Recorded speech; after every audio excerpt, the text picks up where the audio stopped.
solve the Middle East. Everybody has to go over there if you're the president. It looks bad if you don't, you know? Although it would be refreshing if one president said, nah, I'm not going to waste my time. Nothing's going to change over there. I knew that was a good cut. The greatest minds in the world have tried to figure out a solution for this, and nothing. Now, nothing against Bush. He's good at action, standing firm. Doesn't strike me as an idea guy, necessarily. Not the guy that's going to come up with a solution for the Middle East. He's the guy, when you get a good idea, he understands it. But then when he explains it to the nation, you're going, no, no, no, that's not what it was. That's not... Let's face it, the Middle East can't be solved. Nobody gets the Palestinians, despite what they keep trying to tell us. They go, you don't get us. You don't get us. We don't care. We think it's like a talk show where everybody wants hugging and forgiveness and closure at the end. No, all over the Arab world, they teach the kids Israel's the devil, must be destroyed.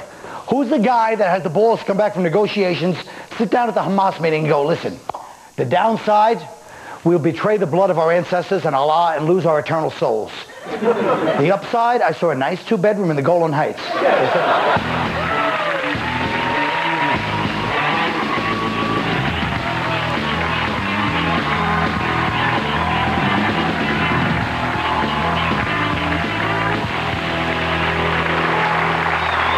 Oh, boy! Sharon is in a lose-lose situation. He has pressures from every side. Stephen, what do you think Sharon will do? I think he's going to give up some land in the West Bank. But I don't think that's really going to solve the problem, because it doesn't change the fact that the West Bank and the Gaza Strip are still separated by this thing called the State of Israel. So to contain the Palestinians, they're going to have to build some sort of giant plexiglass tubes from the Gaza Strip, like a human habit trail between the two. And then it'll be good for the Israeli school children, because they can go, look, Palestinians. Let's feed them pellets. How's John, by the way? How's what? You happy over there? How's John? How are you happy over the Daily Show? He's tiny. Huh. Yeah. Oh, I said hello. Hello. One thing about the Middle East, I'm really tired of hearing about it. And the Palestinians have got to stop this awful philosophy they're taking of not recognizing Israel as a state. If not recognizing or acknowledging something made it go away, every girl I've ever slept with would have disappeared 5 minutes after we were finished. You know, I don't think they're never going to solve that. I'm not optimistic about them solving it at all, because, you know, first of all, I mean, the Israelis, they do need their own homeland that's not under terrorist attack, so that American Jews could send their kids there to get more Jewy. But we do need that. Yeah, we do need that, and that's a problem. But the Palestinians, they don't want the West Bank back in a Palestinian state, and the Arabs more broadly, they're not going to be happy until they have the complete destruction of Israel, because they believe it's God's will that they'll control the entire region and all the world's oil and the American taxi cab industry, and they got 2 out of the 3. Yeah. Well, what do you think about? Is there a solution to this? Anybody? I think it's pretty good that they're out there trying to do something, but I agree with Greg in the sense that it really won't work, because neither side, I believe, is really stemming from that point of trying to really get to a point of peace. I mean, these guys, they hate each other. At least that's what I'm getting from the news. I'm sorry. I don't know about that. I mean, some of the people are very reasonable. Some of them are very reasonable. I don't know if you've ever explained to a right-wing Zionist about having to give up some of the West Bank to a Palestinian, because the veins on their forehead do this fabulous little dance. There's the roadmap, which roadmap just seems like such a sort of a trivial approach to the world's most intractable problem, doesn't it? There's a roadmap, which is a weird word anyway, since the Palestinians are barely allowed to drive on any roads, and the Jews, after all, are most famous for being lost in the desert for 40 years. So, not a lot of map reading. But look, who's coming up with this roadmap? George W. Bush, is he going to be the one to come up with this master plan that's going to come out and be so perfect? Yeah, no. I mean, nobody can solve this. It's depressing, because it just shows you that nothing in the world ever gets solved. It's not just this. Northern Ireland couldn't even get solved, and all the people, there's not even that conflict. It's all they're just Catholic and Protestant. They all look exactly like me. I know, girls. When do you get tickets? Don't worry. But look, I'm also saying, look, ultimately, the only move would be, which nobody wants to talk about, if the United States gave up Israel, it would be solved. Now, nobody wants to talk about that. It wouldn't be solved. We gave up, like didn't support them. No, right, didn't support them. Yeah, you're right. You like that idea, don't you, Stephen? Look at him. He's like, I can't say so on television. We could just insist that all the Jews move to the Upper West Side of Manhattan. You know, it's like where 80% of them are anyway. Is that's a strategy. If George Bush can solve it, I'll vote for him. I'll say that.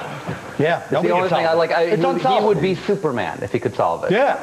Well, he's not going to solve They it. trick Clinton. See, they bring over every president just to act like they're going to solve it, and then it never gets solved. No one's going to solve it. The whole area has like the stability of Jake LaMotta's marriage. They hate each other. It's not, even if the Jews weren't there, what, Iran and Iraq are going to get along? They hate each other. So the whole area sucks. There's no, yeah. Guys, I'm tired of hearing about it. The whole world is like that. There's always going to be fights everywhere. Does anyone know anything about Mahmoud Abbas, the new Palestinian leader? I know he's in deep trouble. But I'm just saying, this is not one of those things that's going to get solved, you know what I mean? There's too much bitter blood. Look, even Northern Ireland. Northern Ireland was an easy situation. We threw a lot of money in there. Everybody almost looks the same. They still hate each other. They're still going to bomb each other. And over there, you got the IRA, the one group that's not terrorists, that are actually freedom fighters. And that pisses me off. Look, go ahead, Stephen. You want one more? No, just to say, as an Irish person, do you hate the British? No. Do any part of you I'm dislike American. the British? I know, but I'm an Irish, and I was raised in America, but just deep down, I think they're bastards. The British? Yeah, deep down, I think they're just bastards. You know, my family got kicked off their land 300 years ago in Tyrone, which is my middle name, and we got sent west of the River Shannon to try to farm rock, and then sent over on a boat on the Noble Dundee, and my great-great-great-uncle Michael died on the passage over, and he was 11, so those bastards. That was really beautiful. It was almost like a mini-series about Ireland. I like that. Thank you. That was really funny about his uncle. My family was thrown out actually in 1921 from the north. Oh, My really? grandfather was arrested for, I think, goat sodomy. I don't know what it was, but they threw us out. But we're going to come back. Fault. Yes, it was still the British fault. British goat. Yeah. Listen, the Surgeon General has determined it's not healthy to leave me alone with these people. So we'll be right back.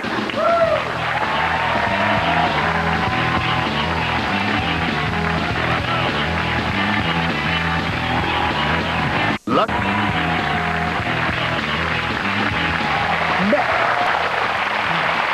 Makers of TiVo. Makers of TiVo will be selling detailed information about its users to advertisers and programmers.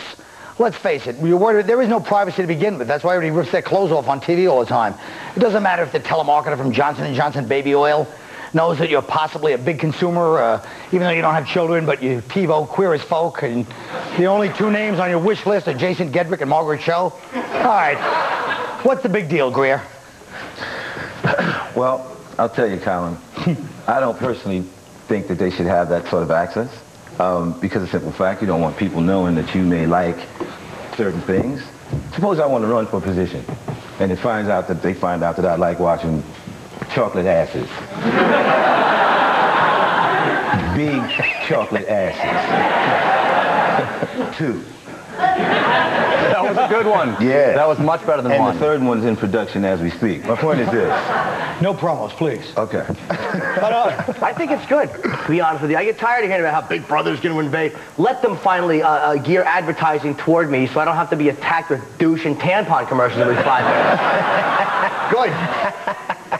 Yeah. But, you know, I think that the problem people have with it is not that the information's out there, but that, like, the TiVo company is selling this stuff and making money, you know, and they're not giving us any break on it. You know, it's like, if you want to make money off this information, throw us a bone. You know, you know I watch a lot of porn. Send me a hooker every once in a while. One of the problems, I think, is they said now that this is going to start to cost them money because advertisers are going to start to ask for discounts because they're going to find out that people are zipping through their commercials and not watching this and they're not going to want to spend They know that already, yeah. Well, that's the advertiser's problem. Stop making these little fairy, unfunny, cutesy commercials. Make something that's interesting and people will watch it. Like, you want to sell diet products? Show like a bunch of kids throwing rocks at a fat person walking out of McDonald's.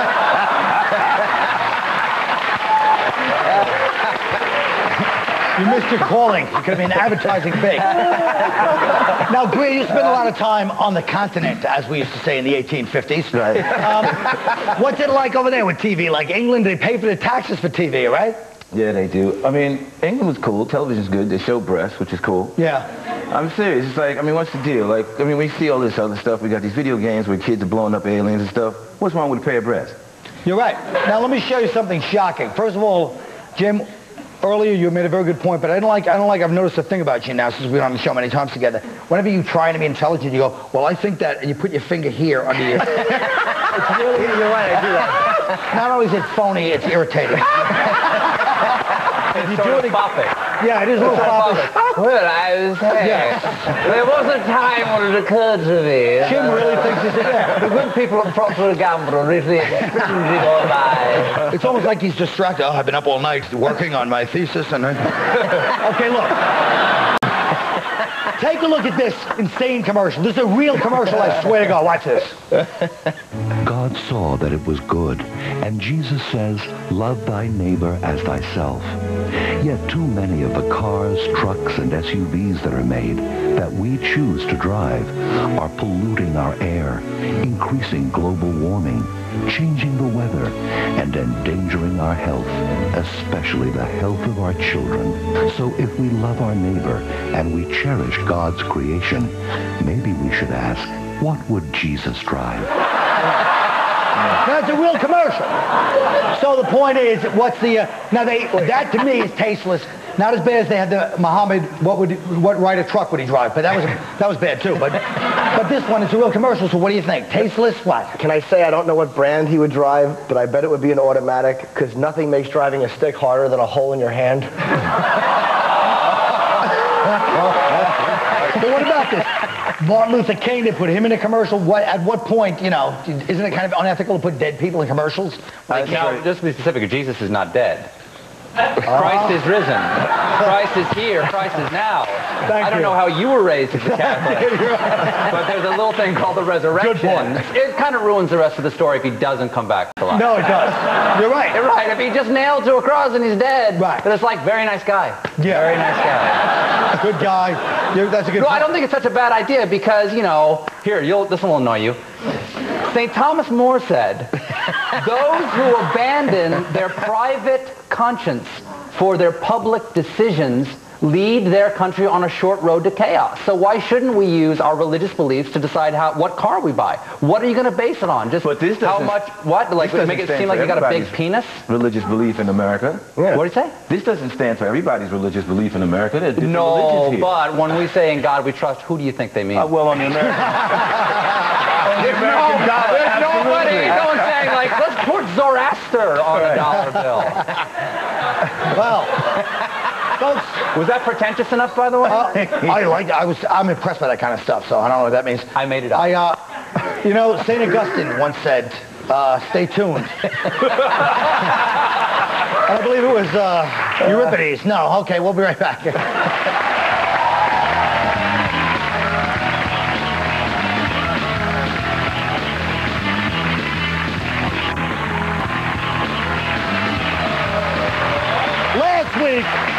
Last week, an 8th grader from Dallas, Texas, won the National Spelling Bee by spelling the word poco curante. We were so inspired by this, tonight we're having our own spelling bee. I've asked Keith Robinson, Rich Voss, and Jim Norton to put their own 8th grade educations to the test. These dummies will be spelling words that I give them. It's all real. They haven't seen any of the words ahead of time.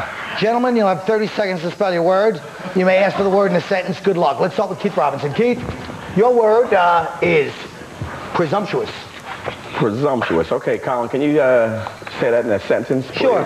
It was presumptuous for you to question my choice of a joke in this clip. Here's the point.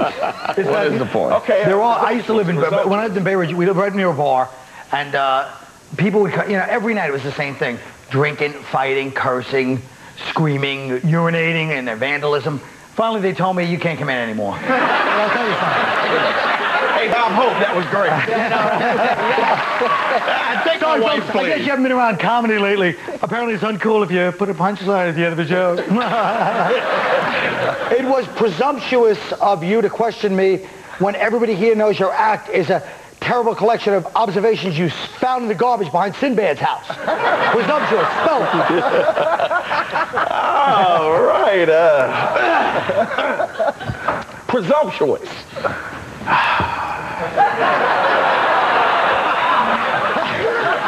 It works. It works. P.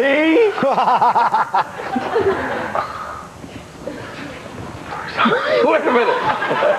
This is my SAT. That's too late. Look, done. All right, next up is Rich Voss. Mr. Voss, your word is oxymoron or oxymoronic. Yes, it's a real word. Can you please use that in a sentence, Mr. Quinn? Yes, of course. Judaic law dictates that you cannot be buried as a proper Jew if you have a tattoo. So it would be oxymoronic to get a tattoo to show your Jewish pride. It would be oxymoronic and incredibly stupid, and every word was moronic. It would probably be. Show us your tattoo, Mr. Boss, please.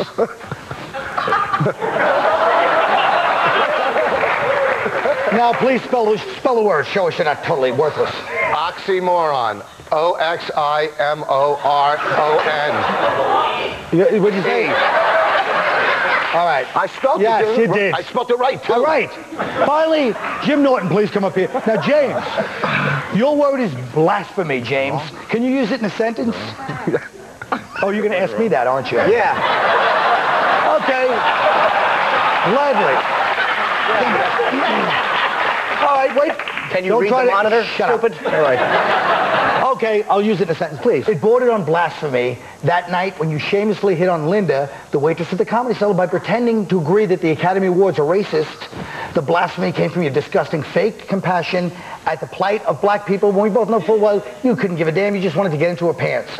Now, I know this is a hard word, so I put together a little reenactment. I've asked someone to come help me. Linda, please, for 1 second.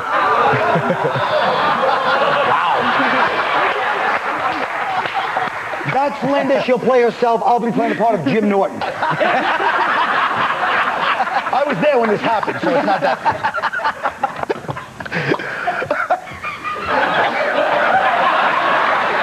So, yeah, I totally agree with you about the Oscars. It's really time Angela Bassett got a little respect in racist Hollywood. You really care about this, don't you? Of course I do. I mean, what Hollywood does to our talented black actors today, it's almost blasphemy. Now spell it, stupid.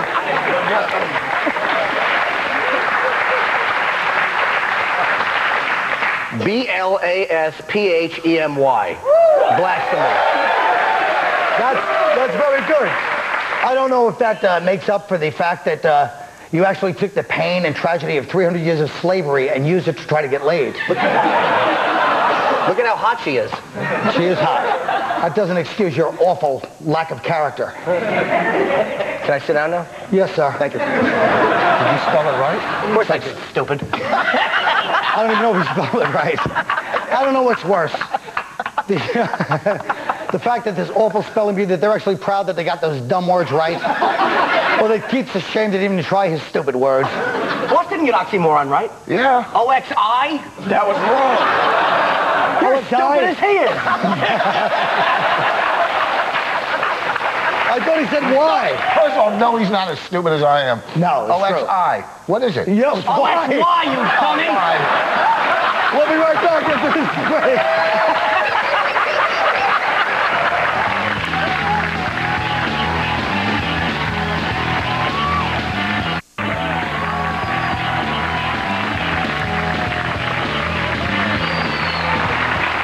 Folks, once again, students are graduating, and graduation is about reflection, a little bit about ecstasy and binge drinking, but you've been asked to give the commencement speech at your alma mater.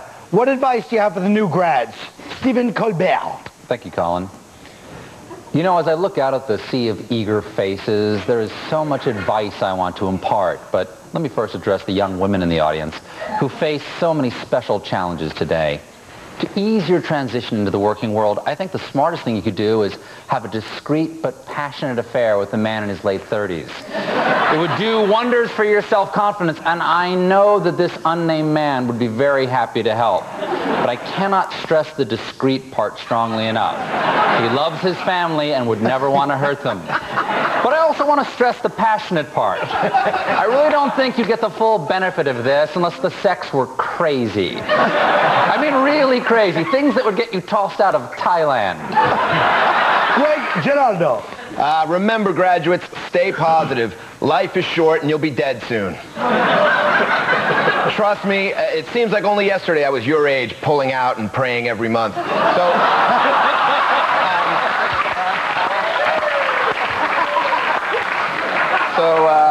So enjoy what's left of your youth. And remember, learn from my mistakes. If a guy ever sits next to you in a pizza place and says, "Why are you staring at my boy, man?" And you say, "I'm not staring at anybody." And he says, "Yo, how'd you like my Adidas in your mouth?"